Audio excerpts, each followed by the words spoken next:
Si tu es arrivé jusqu'à cette vidéo, ce n'est pas par hasard. Tu n'es pas ici juste comme ça, ni parce que l'algorithme a voulu jouer avec toi. Tu es ici parce que ton âme, depuis longtemps, crie en silence pour obtenir des réponses. Parce qu'il y a une partie en toi qui ne trouve pas la paix, qui ne se contente pas de ce monde superficiel, qui sent qu'il y a quelque chose de plus, quelque chose de grand, de profond, d'éternel. Tu as ressenti le poids d'être différent, le fardeau de regarder autour de toi et de ne pas trouver un endroit qui corresponde à ce que tu es. Et c'est parce que tu n'es pas né pour t'adapter, tu es né pour transformer, tu es né pour t'éveiller. Ce message n'est pas un contenu de plus sur Internet, ce n'est pas une discussion spirituelle de plus, c'est une activation, un appel, une étincelle divine qui attendait précisément ce moment pour allumer quelque chose en toi. Parce que toi, même si tu ne le sais pas, tu as été choisi bien avant ta naissance. Tu étais déjà connu dans les cieux, alors que tu n'avais même pas encore été formé dans le ventre. Et c'est pour cela que ton chemin a été si solitaire, si confus, si douloureux parfois. Parce que ce que tu portes en toi n'est pas ordinaire, c'est sacré. Aujourd'hui, je ne veux pas que tu écoutes avec tes oreilles. Je veux que tu écoutes avec ton âme, parce que chaque mot que tu vas entendre à partir de maintenant contient un code caché, une fréquence vibratoire qui va résonner avec ton esprit. Pas parce que je le dis, mais parce que toi, tu le sais déjà. Tu l'as ressenti dans tes rêves, dans tes larmes, dans des moments de silence profond. Tu savais que ce jour viendrait, et maintenant, il est là. Ce message ne changera pas ta vie parce qu'il est magique. Il changera ta vie parce qu'il rappellera à ton âme qui tu es. Tu es prêt, tu es éveillé. Et si tu ne l'es pas, tu le seras quand ce message prendra fin. L'appel spirituel de l'élu. L'appel spirituel n'arrive pas avec des applaudissements. Il ne vient pas enveloppé de lumière ni de célébration. Il arrive sous forme de vide, de questions sans réponse, d'un silence intérieur qui crie plus fort que n'importe quel bruit du monde. Quand tu es un élu de Dieu, tu ne le sais pas au début. Personne ne te remet de manuel, personne ne te prévient. Tu commences simplement à remarquer que tout ce qui émeut les autres ne te remplit pas, que les objectifs du système ne te séduisent pas, qu'il y a quelque chose au-delà du visible qui commence à tirer ton âme, et ce quelque chose n'est rien d'autre que l'appel de ton but. Beaucoup ignorent cet appel pendant des années. Ils l'étouffent avec des relations vides, le cachent derrière des masques sociaux, le réduisent au silence avec des distractions. Mais les élus ne peuvent pas fuir très longtemps, parce que ce qu'ils portent à l'intérieur est plus fort que n'importe quelle illusion extérieure. La vie commence à fermer des portes, les amitiés se refroidissent, les opportunités disparaissent. Tout ce qui auparavant semblait normal devient étrange. C'est comme si l'univers entier conspirait pour te pousser vers un désert. Et ce désert n'est pas une punition, c'est une préparation. L'appel de Dieu ne s'entend pas avec les oreilles, il se ressent dans la chair, dans les os, dans le sang. C'est cette gêne spirituelle qui ne te laisse pas dormir en paix. C'est ce besoin de chercher sans savoir exactement quoi. C'est cette certitude que, même si personne ne te comprend, tu n'es pas fou. Tu es en train de t'éveiller. Et quand l'âme s'éveille, il n'y a pas de retour possible. Tu commences à voir avec les yeux de l'esprit, à percevoir des vérités que le monde ignore, à sentir un feu intérieur qu'aucune religion ni philosophie humaine ne peut expliquer entièrement. L'appel spirituel est la voix de Dieu parlant directement à ton essence. Il ne cherche pas ta perfection, seulement ta disposition. Il ne te demande pas d'être saint, il te demande d'être sincère. Et quand tu décides de répondre, le voyage commence vraiment. Ce n'est pas facile, ce n'est pas confortable, mais c'est réel. C'est le seul chemin où tu peux enfin être toi. Et c'est là que l'âme de l'élu commence à se souvenir de qui elle est, d'où elle vient et vers où elle doit aller. Le réveil au milieu de la douleur. L'âme de l'élu ne s'éveille pas dans le confort, mais au milieu du feu. Il n'y a pas de réveil sans brisement, car c'est dans la douleur que Dieu parle le plus fort. Beaucoup croient que la souffrance est une punition, mais pour les élus, c'est un langage. Chaque trahison, chaque perte, chaque chute a été une conversation divine en code. Quand tout ce que tu aimais s'est effondré, quand tu as senti que tu ne pouvais plus continuer, c'est là que Dieu brisait les structures que tu ne pouvais pas briser par toi-même. Ce n'était pas pour te détruire, c'était pour te reconstruire à partir de la vérité. La douleur a un but caché. Tous ceux qui souffrent ne sont pas en train d'être choisis, mais tout élu passera inévitablement par des souffrances qui le marqueront à jamais. Ce sont des blessures qui deviennent des portails, des fissures par lesquelles entre la lumière. Au lieu de t'endurcir, tu commences à ressentir davantage. Au lieu de haïr, tu apprends à pardonner. Pas parce que tu es faible, mais parce que tu as trop vu, trop perdu, et tu sais que la rancune est une prison. L'élu découvre que sa sensibilité n'est pas une malédiction. C'est un outil céleste pour percevoir l'invisible. Et c'est que lorsque tu es élu, il y a des choses que toi seul vas ressentir avec une telle intensité. Une douleur que tu ne peux pas expliquer. Des larmes qui coulent sans raison. Des angoisses qui ne viennent pas du présent, mais de l'âme. Beaucoup confondent cela avec de la dépression, de l'anxiété, de la fragilité émotionnelle. Mais non, c'est l'âme qui s'éveille. C'est ton esprit qui commence à se souvenir de ce que le monde veut que tu oublies. Tu as été appelé à ressentir différemment. Parce que ta mission exige un cœur tendre dans un monde endurci.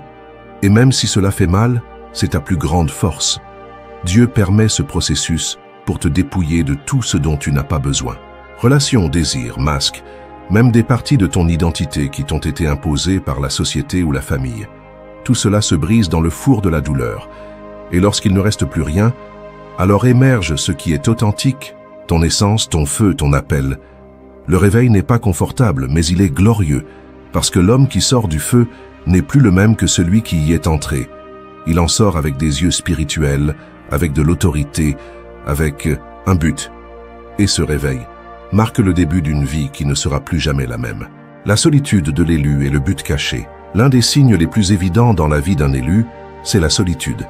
Mais il ne s'agit pas d'une solitude ordinaire, celle qu'on choisit pour se reposer ou se déconnecter.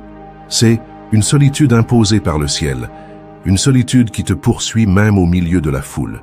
Tu peux avoir une famille, des amis, des gens autour de toi, mais à l'intérieur, tu te sens seul, différent, incompris. C'est le signe que tu as été mis à part.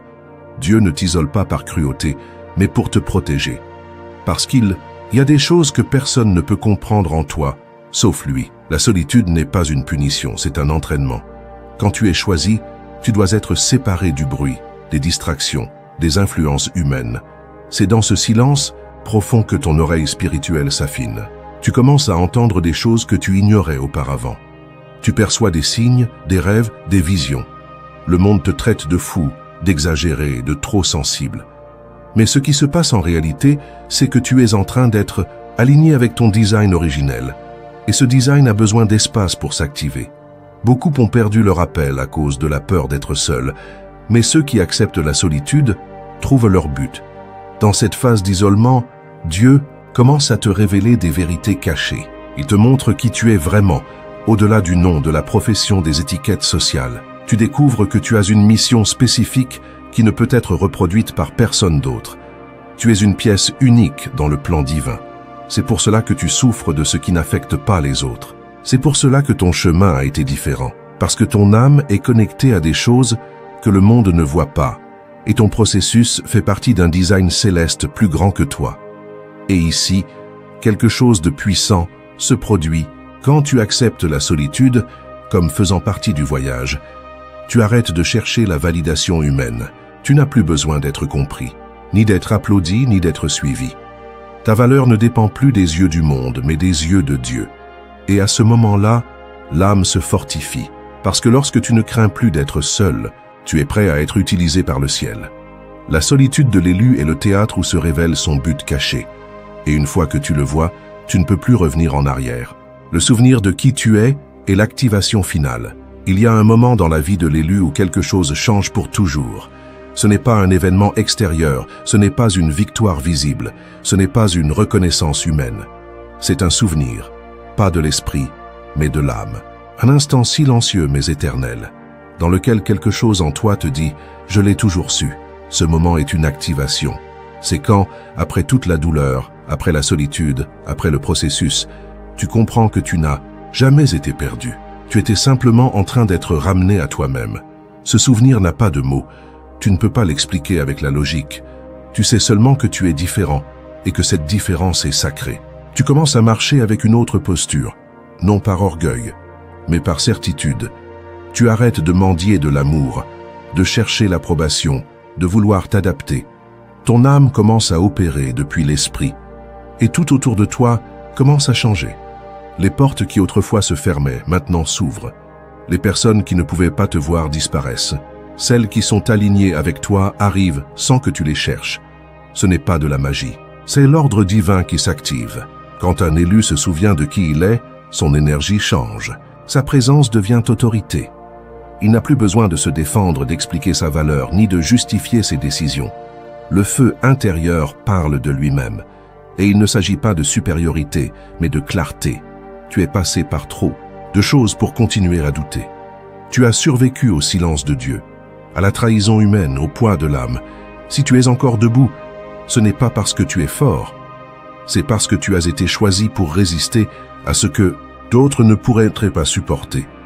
Et c'est précisément là, dans cet état de clarté spirituelle, que le ciel commence à utiliser ta vie d'une manière que toi-même tu n'imaginais pas. Tes paroles guérissent, ta présence transforme, ton histoire inspire. Pas parce que tu es parfait, mais parce que tu es disponible. Tu t'es souvenu de ton nom spirituel. Tu as embrassé ton processus. Et maintenant, chaque pas que tu fais active le but pour lequel tu as été envoyé sur cette terre. Tu n'es pas venu pour survivre. Tu es venu pour réveiller les autres. Et ce message, qui n'est pas arrivé par accident, est le début d'une nouvelle étape où enfin, tu es toi. Ton chemin vers la transformation et l'éveil final. En arrivant à la fin de ce message, je veux que tu ressentes en toi la force qui t'a été révélée. Tout ce que tu as vécu, chaque défi et chaque solitude, a fait partie d'un dessein divin pour te préparer, pour t'amener à cet instant précis où tu peux te souvenir de qui tu es réellement. Ce n'est pas une coïncidence si tu es ici. C'est le destin d'un élu qui se manifeste dans chaque mot, dans chaque silence, dans chaque battement de ton cœur. Aujourd'hui, je t'invite à embrasser ce processus de transformation, à te reconnaître comme le porteur d'une lumière unique et à marcher avec la certitude que chaque pas que tu fais active un changement dans le monde. Ce message ne se termine pas avec ces mots. C'est le début d'un voyage sans retour vers la véritable essence de ton être. Alors que tu continues à explorer ta spiritualité, je te rappelle que tu n'es pas seul. Ton chemin, bien que solitaire en apparence, s'entrelace avec celui d'autres élus qui, comme toi, sont prêts à défier les conventions et à s'éveiller à la vérité cachée. Laisse cette révélation t'inspirer à devenir l'étincelle qui déclenche la transformation chez les autres, à être un phare au milieu de l'obscurité, et à vivre chaque jour avec un but et une authenticité profonde.